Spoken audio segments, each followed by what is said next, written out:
we're going to learn to treat with swing leg is the treatment of lateral horizontal pelvic shift. So that's the first three on the list. And it's gonna seem like we're going backwards a little bit, but again, you have to look where your focus is, okay? So now we're shifting focus away from being in stance all the time, and we're trying to see how this leg is going to move. Now we've moved it a little bit, but we've not really moved it and look at any quality of movement.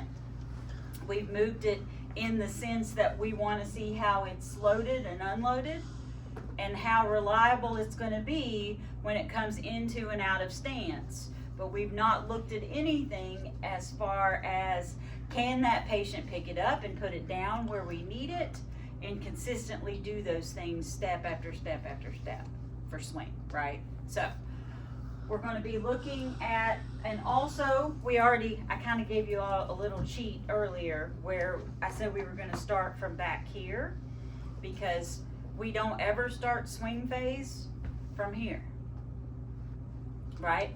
So one of the first things that we do is we'll do your little pivot. You're going to have your person facing the high-low table, and you're going to have them kind of take a little step backwards so that you can have them get their hips into some, where you've got those hip flexors on stretch. So you want your hips, if you're recording me sideways here, you want your hips up here. You want them kind of over your toes. You don't want them over the ankle. So that way we've got some stretch in here, because we are going into swing. In order to go into swing, we need this hip flexor on stretch, right? Because that's where we're going to start from. So that's the why behind what we're doing. So, and we got to do both legs, because that doesn't really work. It doesn't really matter on the leg that's unaffected, but we do both legs because this exercise would be really weird without doing both legs. So, but this is going to remain my affected leg. This has been my affected leg the whole time as we're doing demonstrations. So I'm going to come this way. I'm going to have them back their feet up a little bit, and then I'm going to have them come forward. So most of their weight should be on their toes, because those hips should be forward. Are your knees locked? Hmm? Are your knees locked? Am I in my socks? Are your knees locked? Oh, yeah. Sorry.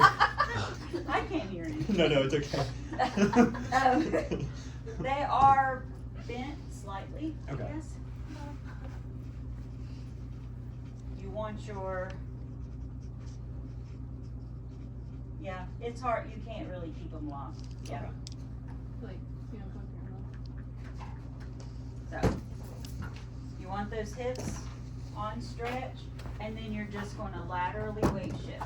But don't let them come back here. Whenever you start to weight shift, that's what they're going to want to do. We want them weight shifting up here. See the difference? Here's the way it should be done, not back here. We've already done that, right? We've already done all this weight shifting. So this is different position, getting these hip flexors on stretch, prepping for toe off, because that's where swing starts, right? Okay, so that's going to be your first thing. Then in this position, you're going to see if they can do just some very easy reaching, because you can imagine once you get in this position that if you have them reach too far, they're going to come forward. So you basically want to know, can they turn loose in this position? So you may have them do one hand at a time and not really too far out of the base of support, because if you think about being in this position, you're really not going to reach too far out of your base of support, because again, it's only going to be one leg at a time, but we can't really do that at the mat. So you just want to make sure what would this tell me?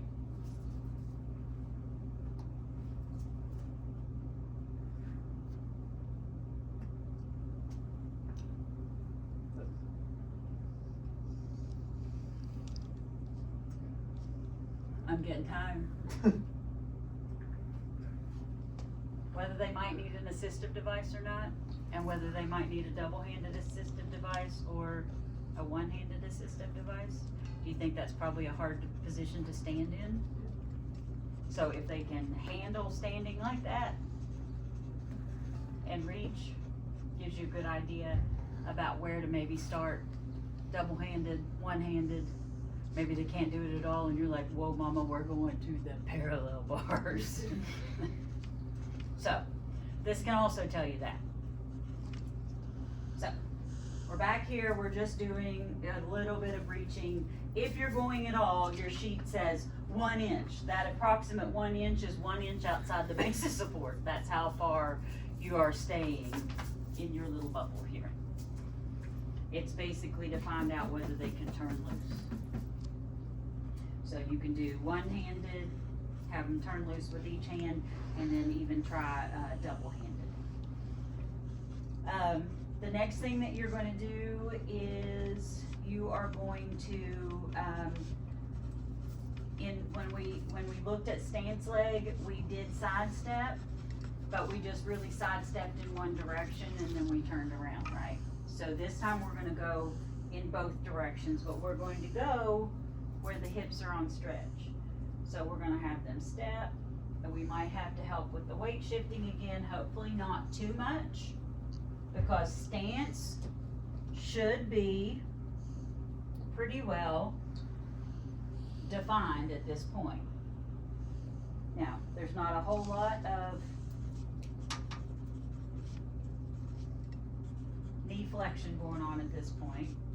If they naturally do it a little bit to help keep the hips forward, then that's okay. One good cue is just, okay, make sure as you're moving, you keep your belly button forward towards the table. Because as you move, it's naturally, I had to correct myself. You want to come out of that position because it's not really a natural way to walk. So, we're looking for, your hands are going to be on the pelvis, because what we're looking for is how the pelvis is shifting as we step laterally, because this is looking for, we're treating lateral horizontal pelvic shift. Okay, so we've got hands here, and as they're stepping, we're trying to see what this is doing. Do we drop out on one side? Is it pretty even? So, and that gives us the chance to look at it when we go to both sides, right? Because we're stepping both directions. So, do we have a weak glute med? We're gonna find it here. Because it might not be real evident necessarily in stance, might be strong enough, but when we go to step to that side, it might not be able to hold it all in as you shift the weight over, and that might be where you find it. Not when they're standing here and everything's status quo, because we're not really, even though we're standing on it, we're not moving it as we're trying to pull it in. Make sense? So, backwards and forwards. And you're gonna have your hands on those hips, looking for any pelvic bone inequities that don't feel right in there. And it's just bony. We're not really feeling for muscular inequities at this point. We're just feeling to see if the bones don't do what they should, and then we can back up and say, okay, well, why are they not? Okay? So that's gonna be your treatments for if your patient has lateral horizontal pelvic shift. The next one is treatment of knee flexion initiation for forward stepping. So you are going to do, so now the leg that we're stepping with has pretty much been this leg, right? But now we're doing swing, so we will be the end of our stance. This is kind of how we ended. We started in that stance. So it should be shoulder width, stance in stride, and you're going to be doing an isometric knee flexion and extension, focusing on control. It's not exact, it's just breaking the knee and then bringing it back. Breaking the knee and bringing it back. So it is isometric, it's not isometric. If you weren't standing on it, it would be isometric because it breaks that much because there's weight on it, right? But it's the same as just holding that as an isometric contraction and then letting it go. Holding this isometric contraction and letting it go. Okay? Your weight should be mostly over on this leg because this would be like pre-swing, right? So there'll be a little weight through this leg. The bulk of the weight should be over here. We have already, ad nauseum, done the weight on this leg, right? And I'm over exaggerating it, so you just let the knee unlock and then do another isometric contraction and let it off. Go again. So you should be focused on what the quad is doing for your patient, not how much knee motion there is. So it's like a standing quad set kind of. Yeah. Yeah. It's like a standing quad set. So you're watching for control, and you are watching at this hip bone to make sure that they're not doing this, because that toe is going to come up. We don't want them hip hiking. We don't want anything coming from the hip. We want to know what this is doing. So we don't want them pulling in anything from here. Okay?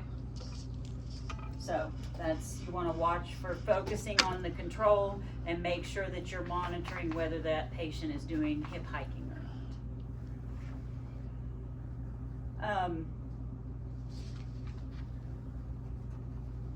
So after we do that, then we're going to basically take that person's leg and take it through the, you're just gonna see what it will do. So depending on your manual muscle testing, the people that are playing the patients, you know what a 2 is. 2 doesn't get lifted against gravity, so you could drag it through, but you can't nice and pretty lift it through and place it down, right? That it doesn't work that way. So, if your therapist says, okay, I want to see what you can do, we're going to start back here, because this needs to be on stretch, and I just want you to try to take the most natural step that you can take with your affected leg. All I'm trying to do here is see what we have to work with. This is not in any way, shape, or form a test or anything. I need to see what it will do so I can see what I need to do to make it the normal movement again.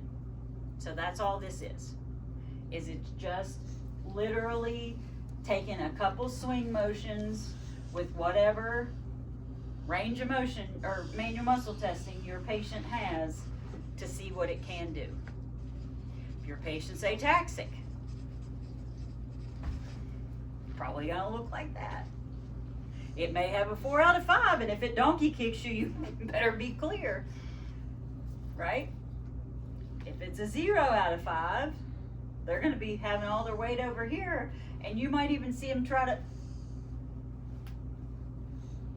because they're gonna be using everything they possibly can to get that leg to move, because you have told them to try to step forward, and they are going to try with everything they have to step forward, but they don't have anything in the leg. So what you're going to see for compensation is they're gonna try to use the trunk. Okay? So, you just need to see what you're working with. Do I have coordination issues? Is maybe the hip, comes back proximal first, normally, and then gets a little weaker distal. So, okay, am I pretty good in the hip, but I'm really gonna have to manage the knee and the toe is just dead. What do I have to work with here? What am I gonna have to manage? What can they manage? What am I doing? And how can I make it as normal as possible? So you just need them to do a couple of reps for you. Do tell them initially when we start working on swing, we need to go toe off, heel down. Toe off, heel down. Now we're gonna start with that. Whether they can do it or not, doesn't matter. It's still what we need to implant in their brain is normal. Is toe off and heel down. Because that's how it should happen. So everything we're going to do with them is going to work towards that. But if we let them just, circumduct and come around here, vault up and over and come around, let them drag it through, and we don't try to correct any of that, then that's what's going to reprogram. And that's not what we want. So,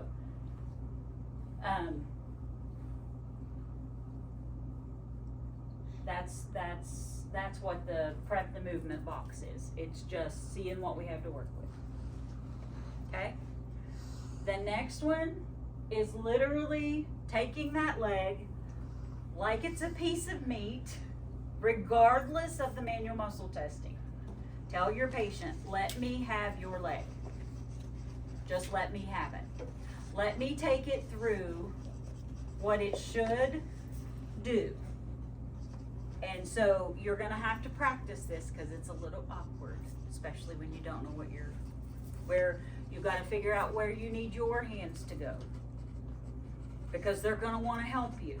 But then again, if they're having coordination issues, they're going to be all over the place and you're gonna be like, no, let it hang like a piece of meat. I want your body, I want your mind to feel what it should feel like and look like. I want you to watch it while I take it through a normal swing phase. So it should be passive range of motion, no matter what their manual muscle test is. Okay? So even if they're a 4 out of 5 and they're ataxic, this is the most important piece. You don't just let them go and throw that leg all over the place and do whatever it is they want. So you're gonna get a hold of it and it's gonna be back here. You're gonna bring them toe off, you're gonna bring it through, and then you're gonna bring heel first and then down, because then that is the end of swing. So you're going to just do your absolute best.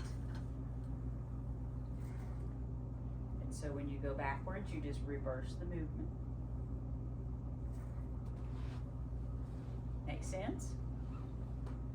The second time you go through this process, then you're going to tell your patient, okay, now you know what it feels like.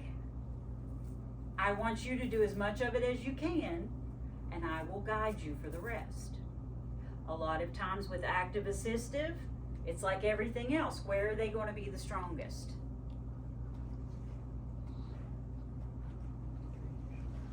Yeah, like the middle of the movement. They're probably not going to be able to pull up, but then right through here might be okay. And then they're going to probably need help extending. Down will be okay because that's gravity, right? So think through it. So you're going to be working active assistive. And then as they get more and more back, then you're going to work swing as active range of motion, hopefully. So that's the progression. It's passive, even if they have active movement, active assistive, and then active. You want to promote, you want to eventually take your hands off, even if they can't do the full, and see if they can at least how normal it looks.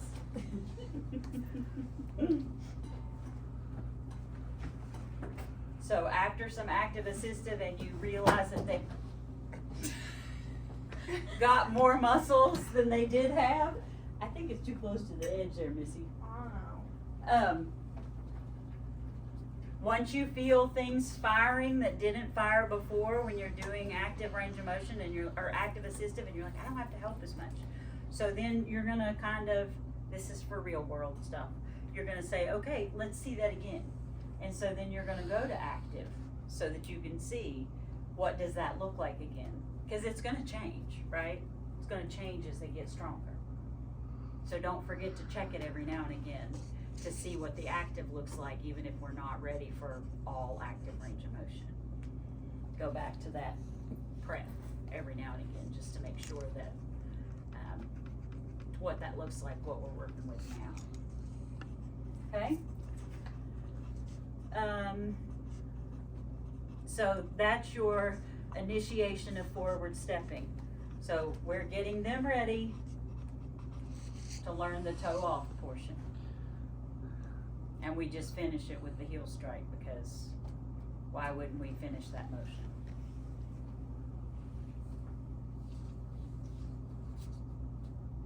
Is there any weight shifting involved?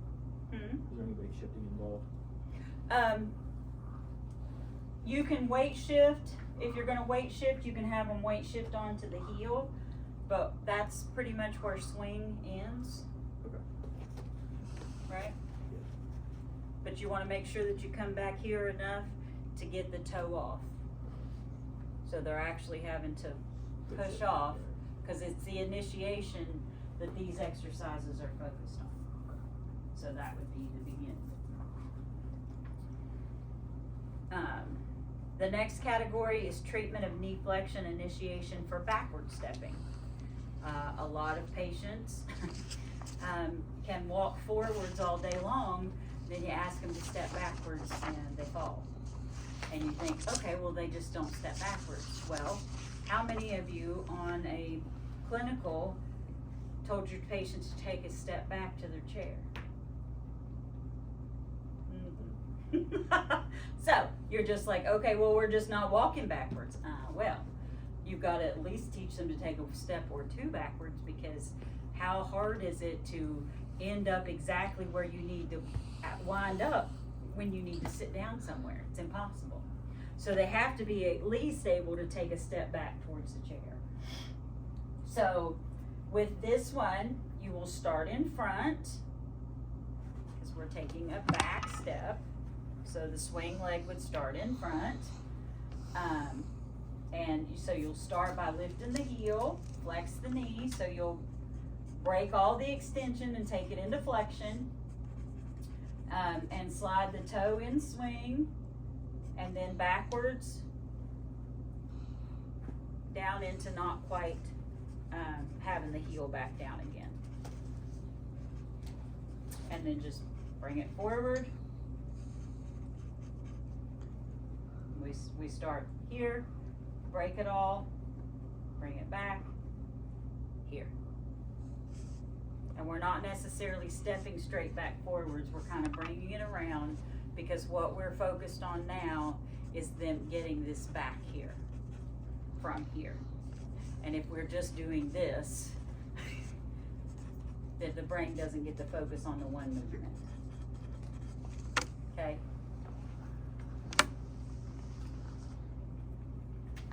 That's the only one for that. And then the last box is treatment of hip flexion control. And you're going to begin in the start of swing phase. So again, that's hip and knee extension right before toe off, or right before the toe starts to come off. And you're going to, unweight it, have them come forward in this, And now this time, we're gonna put some things out here for them to do with this leg. Last time, we stood on this leg and used this leg for those activities. So, you're gonna start small and work your way up just like we did before. So you can start with tape, then we'll go something low profile and then a higher profile object. You can go, but you always have to start from back here because this is where swing starts. I know I've said that 100 times, but somebody will miss it. So you have to start from back here because this is where swing starts, and you're gonna come forward and tap, tap, and back down, and tap, and back down, and tap, and back down. We are looking at hip flexor control. So it does not help for us to come out here and we can do it one at a time, and then we can take it, and if we want flexor control, we can work on having to hold it longer with control without this leg just going this way. So which one would that be very appropriate for? Taxi. A taxi. That's what we were doing in last class, right? The hip flexor control. For the stance leg, for the leg in stance. Oh, so now we're flipping it and doing it on the opposite leg. Yeah, so that's what I said, you have to look at what's being worked and why. So,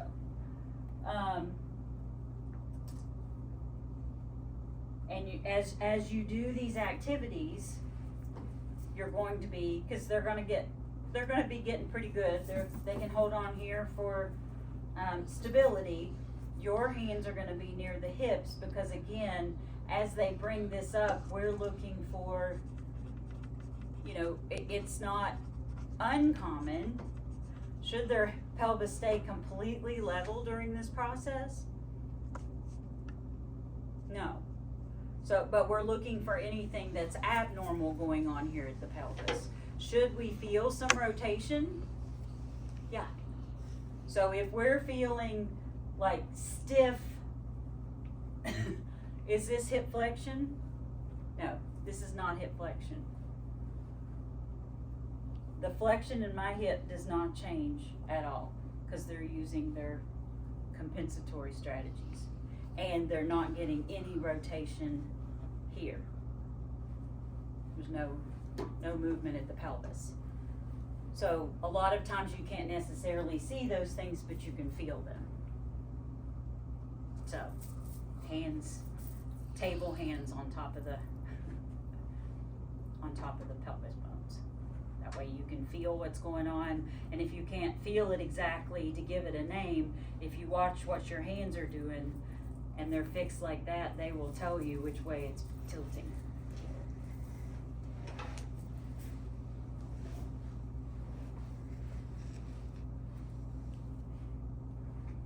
So, and that's all of your swing.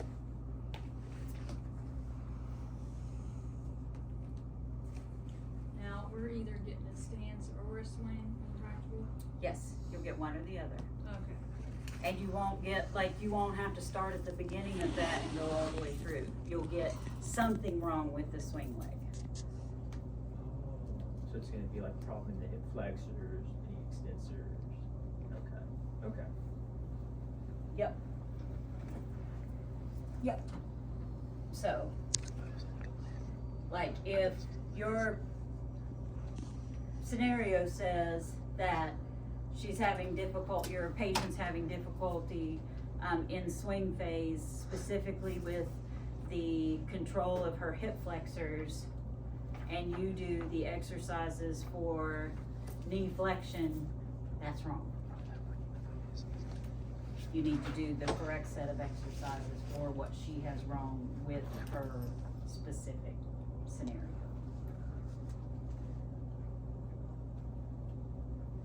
Make sense? Would we do that for both stance and swing? No. No, you'll either be working on the stance leg or you'll be working on the swing leg. And it'll say stance or swing. Okay. So if they had like a taxi, we would be doing the tape and then probably progressing into the lower objects, right? Higher, I would assume for a taxi, and there's this coordination. Right, it's coordination, so your cues will change, how fast you progress them from tape, to higher objects would definitely change, because it's gonna take them longer. They're not just gonna be able to progress from tape to cups, like, over the course of a day or so.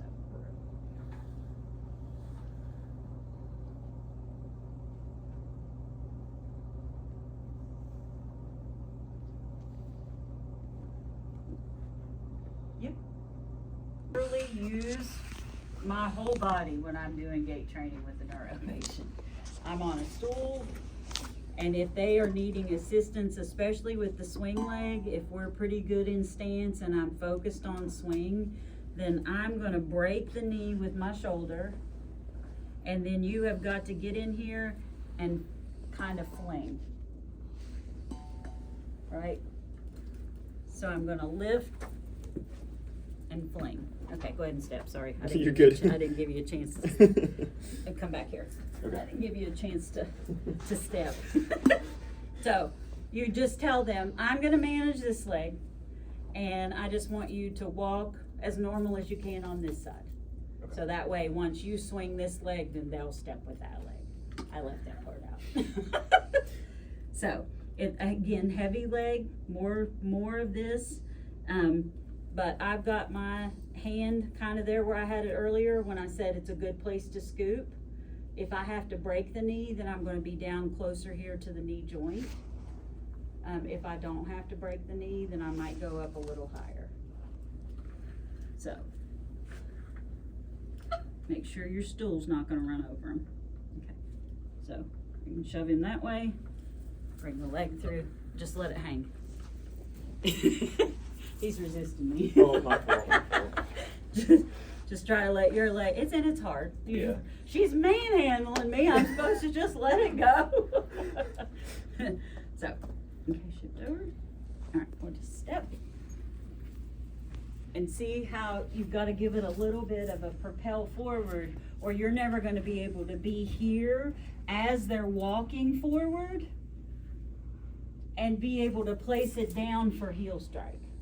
Because if you get the leg out and you kind of sling it a little bit and give it a little bit of force momentum, that's pretty much where it's going to come down to. Especially if we've already trained them to hit with the heel, right? Because that's what we've been doing since we started working on swing. We want to start from back here too. Don't ever get in the habit of starting, Yeah, even. but yeah, side by side. Just don't do that to yourself.